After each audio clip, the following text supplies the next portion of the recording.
This is Bob Shimming, otherwise known as my grandpa. He was born in December of 1951 in Enderlin, North Dakota, in the City Hall.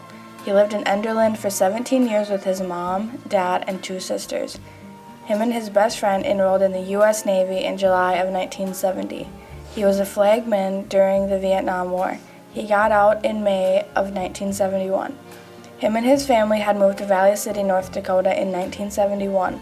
It was my grandpa's senior year in high school. Later that summer, he had met a woman by the name of Karen. They dated for a few months before he decided to propose to her. They were later married in the fall of 1972. They decided to start a family not too long after they got married and had their first daughter in July of 1974. They named her Melissa. 3 years later, they had their second daughter and named her Sarah, which happens to be my mom.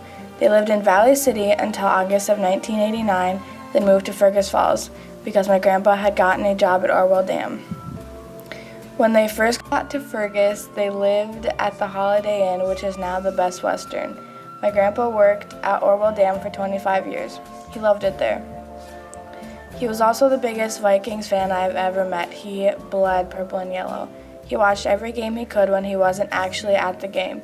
He was a huge family man and loved his grandkids more than life in itself. When my grandpa was in his 30s, he was told he has a pituitary tumor which can cause Giant's disease.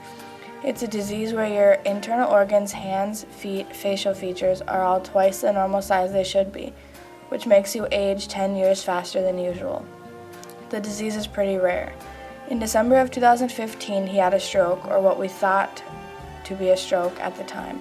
In the beginning of 2016, the doctors diagnosed him with a rare type of brain cancer called glioblastoma.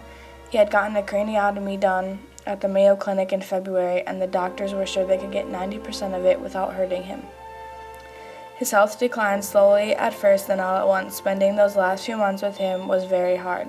He could hardly talk, didn't recognize you very well, and his memory was almost gone. He passed away on May 25, 2016.